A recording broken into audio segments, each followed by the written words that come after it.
In today's video, I will walk you through how to mark an invoice as paid in Square.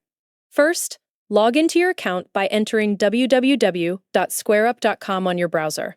Once you are inside the dashboard, look over to the left-hand side menu.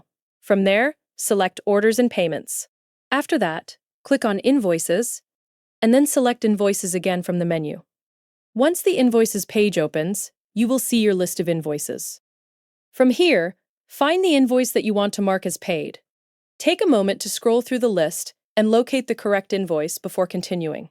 If you only need to mark one invoice as paid, simply select that invoice from the list. If you want to mark multiple invoices as paid at the same time, use the toggle or checkbox next to each invoice and select all the invoices you want to update. After selecting the invoice or invoices, look for the Bulk Actions option. Click on Bulk Actions to open the available actions for the invoices you selected.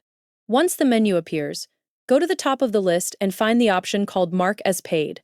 Click on Mark as Paid, and Square will update the selected invoice or invoices and mark them as paid. After the update is complete, the invoice status will reflect the change inside your invoices list.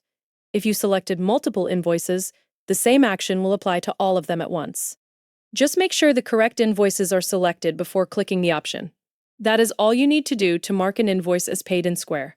The process is quick and only takes a few clicks once you are inside the Invoices section. Hope this helps, and I will see you in the next video. Thank you for watching.